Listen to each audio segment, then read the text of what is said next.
سورۃ الاخلاص. سورۃ الاخلاص، سورۃ الفلق اور سورۃ الناس، ان تین سورتوں کو المعوذات کہا جاتا ہے. ایسی صورتیں جن کے ذریعے اللہ تعالی کی پناہ لی جاتی ہے ہر طرح کے شر سے بچنے کے لیے. سورۃ الاخلاص جس کے کئی نام ہیں، تقریباً 20، اور یہ سورت 1/3 قرآن کے برابر ہے، یعنی اتنی اہم سورت ہے. گویا اگر آپ اس کو سمجھ جائیں تو 1/3 قرآن آپ کو سمجھ آ گیا. کیونکہ قرآن مجید میں 3 طرح کے احکامات ہیں، 3 طرح کے علوم ہیں: توحید، احکام اور قصص. یا تو عقیدے کی بات ہے، یا پھر اللہ تعالیٰ کے احکامات ہیں جن پر ہمیں عمل کرنا ہے، یا پھر گزشتہ قوموں اور انبیاء کے واقعات اور قصص ہیں.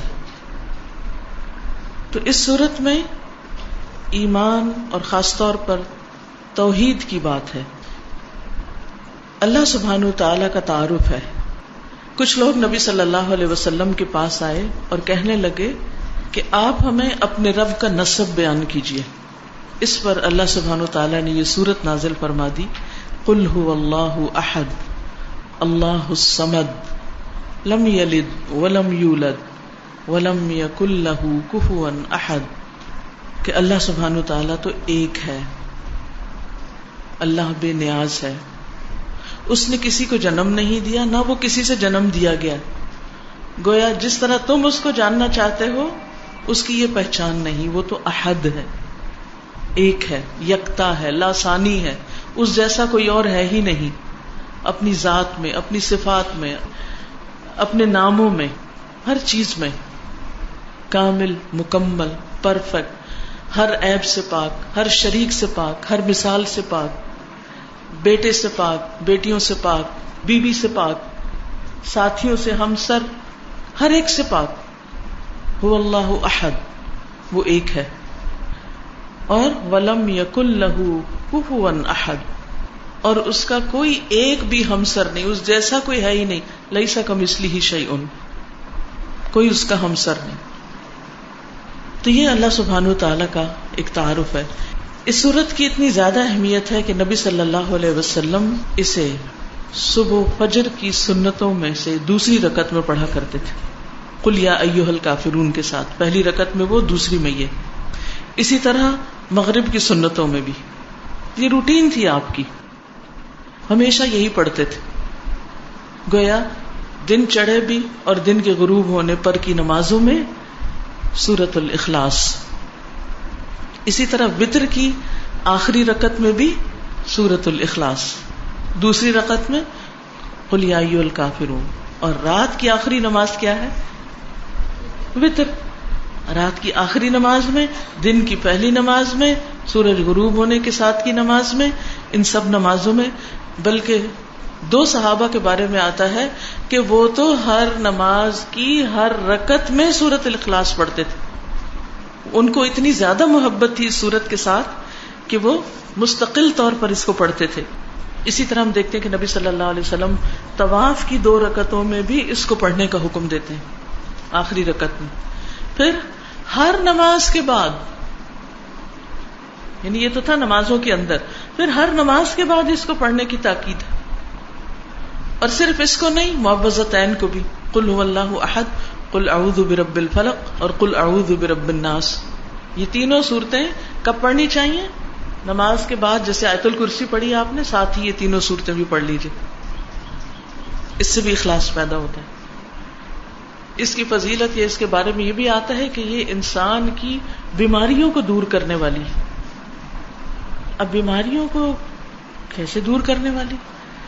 سب سے بڑی بیماری اور علت کیا ہے؟ شرک. سارے غم ہی شرک کی وجہ سے آتے ہیں، ساری مصیبتیں شرک کی وجہ سے آتی ہیں. اللہ سبحانہ وتعالیٰ کی ناراضگی شرک کی وجہ سے آتی، چاہے شرک اکبر ہو چاہے شرک اصغر ہو.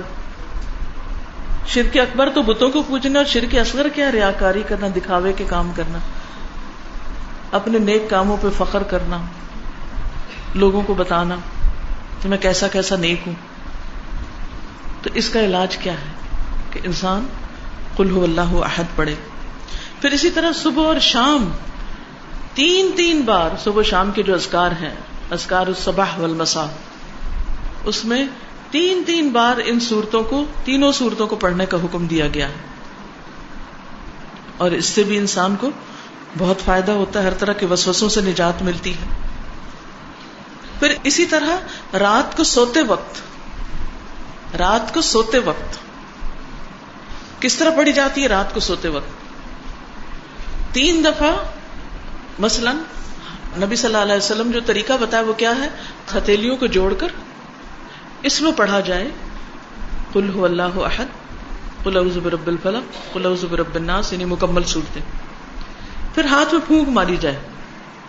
پھر سر، اور سر کے بعد اگلے حصے میں چہرے، اور چہرے کے بعد جسم کے اگلے حصے پہ پھیرا جائے جہاں تک ہاتھ جاتا ہے. ٹھیک ہے، بازو وغیرہ سب کچھ جہاں جہاں آپ کا ہاتھ جاتا ہے. پھر دوسری بار اسی طرح ہاتھ جوڑ کے قل هو اللہ احد، قل اعوذ برب الفلق، قل اعوذ برب الناس، سر، چہرہ، اگلا حصہ، اور پھر پچھلا جہاں تک ہاتھ پہ. پھر تیسری بار اسی طرح 3 بار آپ نے اپنے آپ کو روزانہ رات کو سوتے وقت دم کرنا ہے. اب ذرا آپ گنیں کتنی بار ہو گئی یہ سورت؟ 5 نمازوں کے بعد، وتر میں، 2 سنتوں میں، صبح شام کے اذکار میں 3 بار، اور پھر رات کو 3 بار. ہم اس سورت کو سورت الفاتحہ سے بھی زیادہ بار پڑھتے ہیں دن میں. اور اگر کوئی بیمار ہو جائے، خصوصاً کسی کو جن پڑ جائے یا کوئی روحانی بیماری ہو جائے، کوئی جادو ہو، کچھ ہو، تو اس کے لیے جو رقیہ کیا جاتا ہے اس میں بھی ان سورتوں کو پڑھنا لازم ہے، اس میں بھی پڑھیے. اسی طرح کوئی بچہ بیمار ہو جاتا ہے، آپ خود بیمار ہیں، تو آپ دن کے وقت بھی اپنے ہاتھوں پہ پڑھ کے اپنے سارے جسم پہ پھیریے. جو شخص ہر روز رات کو اپنے اوپر یہ دم کرے گا، کیا اسے بیماریوں سے نجات ملے گی یا نہیں؟ ملے گی نا. یقین سے پڑھیں تو بات ہے نا. ڈپریشن سے، وسوسوں سے، غم سے، پریشانیوں سے، تفکرات سے پھر اچھی نیند آئے گی یا نہیں؟ آئے گی نا، کیونکہ آپ نے ان سب چیزوں سے چھٹکارا حاصل کیا. نبی صلی اللہ علیہ وسلم اپنی زندگی کے آخر تک یہ معمول روزانہ کرتے رہے. آخر میں جب آپ بہت بیمار اور لاغر ہو گئے تو حضرت عائشہ نے آپ ہی کے ہاتھوں پہ پڑھ کے آپ کے ہاتھوں کو اس طرح جسم پر جہاں تک وہ جاتے تھے پھیرا، ان کی برکت کی وجہ سے. تو اس سے آپ اندازہ لگا سکتے ہیں کہ اس سورت کی ہماری عملی زندگی میں کتنی زیادہ اہمیت ہے. نہ صرف یہ کہ اس سورت کی بلکہ اگلی 2 سورتوں کی بھی. نبی صلی اللہ علیہ وسلم نے ایک موقع پر ایک لشکر کا امیر کسی کو بنا کر بھیجا، تو وہ ان کو نماز کی امامت بھی کراتا تھا، جماعت کراتا. جب وہ جماعت کراتا تو ہر رکعت کا اختتام قل هو اللہ پہ کرتا، یعنی کچھ اور بھی پڑھتا مگر قل هو اللہ لازمی پڑھتا. اب لوگوں نے اس وقت تو کچھ نہیں کہا، لیکن واپس آ کر نبی صلی اللہ علیہ وسلم سے پوچھا کہ اس نے ایسا کیوں کیا، یہ ایسا کیوں کرتا تھا؟ آپ نے فرمایا اسی سے پوچھو کہ وہ ایسا کیوں کرتا تھا. لوگ اس کے پاس گئے اور انہوں نے کہا کہ تم ایسا کیوں کرتے تھے کہ ہر رکعت جو ہے اس کا اختتام قل هو اللہ پہ کرتے؟ تو اس نے کہا کہ مجھے اس سورت سے محبت ہے، مجھے اس سورت سے محبت ہے، کیونکہ یہ رحمان کی صفت ہے، یہ رحمان کی پہچان ہے، اس میں رحمان کی صفات بیان ہوئی، اس لیے مجھے اس سورت سے محبت ہے. تو مجھے اللہ سے محبت ہے، لہٰذا میں اللہ کی صفات ہر رکعت میں بیان کرتا ہوں. یعنی اس کو یوں لگتا تھا جیسے اللہ سبحانہ و تعالیٰ کی صفت بیان نہ کی تو گویا جیسے نماز مکمل نہ ہوئی. یہ اس کا اپنا اجتہاد تھا، یہ اس کے اپنے جذبات تھے. تو بہرحال آپ صلی اللہ علیہ وسلم نے اس کے لیے پیغام بھیجا کہ تم اسے جا کر خبر دے دو کہ اس بنا پر اللہ سبحانہ و تعالیٰ بھی اس سے محبت رکھتا ہے. گویا جو شخص اس صورت سے محبت رکھتا ہے اللہ سبحانہ و تعالیٰ اس سے محبت رکھتا ہے. ہم اپنے آپ سے پوچھیں کہ کیا ہمیں بھی اس صورت سے محبت ہے؟ اسی طرح ایک انصاری کے بارے میں آتا ہے کہ وہ مسجد قباء میں امامت کرایا کرتے تھے. آپ نے ان کو اس مسجد کا امام مقرر کر دیا. تو وہ بھی یہی کرتے، ہر رکعت اس کا آغاز جو تھا سورۃ الفاتحہ کے بعد قل هو اللہ سے کرتے، یعنی انہوں نے لازم کر رکھا تھا. تو جو پیچھے نماز پڑھنے والے تھے انہوں نے کہا کہ بھائی کوئی ایک چیز پڑھایا کرو، یا قل هو اللہ پڑھاؤ یا پھر وہ جو سورت دوسری ہے وہ پڑھاؤ. تو اس نے کہا کہ میں تو اس سے باز نہیں آؤں گا، میں تو ایسا ہی کروں گا. اگر تمہیں یہ پسند نہیں تو جس کو چاہو اپنا امام بنا لو، میں امامت سے دستبردار ہو جاؤں گا لیکن میں قل هو اللہ کو نہیں چھوڑوں گا. کتنی بڑی بات تھی. یہ کون کہتا ہے؟ وہی کہتا ہے نا جس کو اس سورت کی اہمیت اور فضیلت کا پتہ ہو اور اس سے محبت ہو. اب ہوا یہ کہ بات نبی صلی اللہ علیہ وسلم تک پہنچی کہ بھی ہمارا امام جو ہے وہ اس کی پابندی بہت کرتا ہے. تو آپ نے اس سے پوچھا کہ تم ایسا کیوں کرتے ہو؟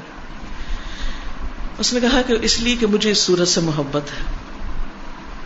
آپ نے فرمایا اس کی محبت نے تجھے جنت میں داخل کر دیا، اس کی محبت نے تجھے جنت میں داخل کر دیا. یہی وجہ ہے کہ ہم ایک اور حدیث میں بھی پڑھتے ہیں کہ نبی صلی اللہ علیہ وسلم نے فرمایا جو شخص 10 بار قل هو اللہ احد پڑھتا ہے اس کے لیے جنت میں ایک محل بن جاتا ہے. عمر رضی اللہ عنہ کہنے لگے کہ اے اللہ کے رسول صلی اللہ علیہ وسلم اس طرح تو ہم بہت سارے محل اپنے لیے تیار کر لیں گے، یعنی بہت دفعہ ایسا ہی عمل کریں گے. آپ نے فرمایا اللہ کے پاس اس سے بہت زیادہ ہے، بہت اچھا ہے، یعنی تمہارے گمان سے کہیں زیادہ ہے اس کے پاس. اور پھر آپ دیکھیے کہ ایک اور شخص کے بارے میں آتا ہے کہ وہ ایک بار ساری رات اسی سورت کی تلاوت کرتے رہے. یعنی نبی صلی اللہ علیہ وسلم کو جب یہ بات پتہ چلی کہ وہ ساری رات ہی پڑھتا رہا تو آپ نے اس کو منع نہیں کیا. اس لیے اگر کوئی اس کو ایک سے زیادہ بار پڑھتا ہے تو کوئی منع نہیں ہے، لیکن اس کے لیے کوئی جگہ، کوئی وقت، کوئی گنتی، کوئی ہنسا کچھ مقرر نہیں. تو یہ ہے سورۃ الاخلاص کی اہمیت اور فضیلت.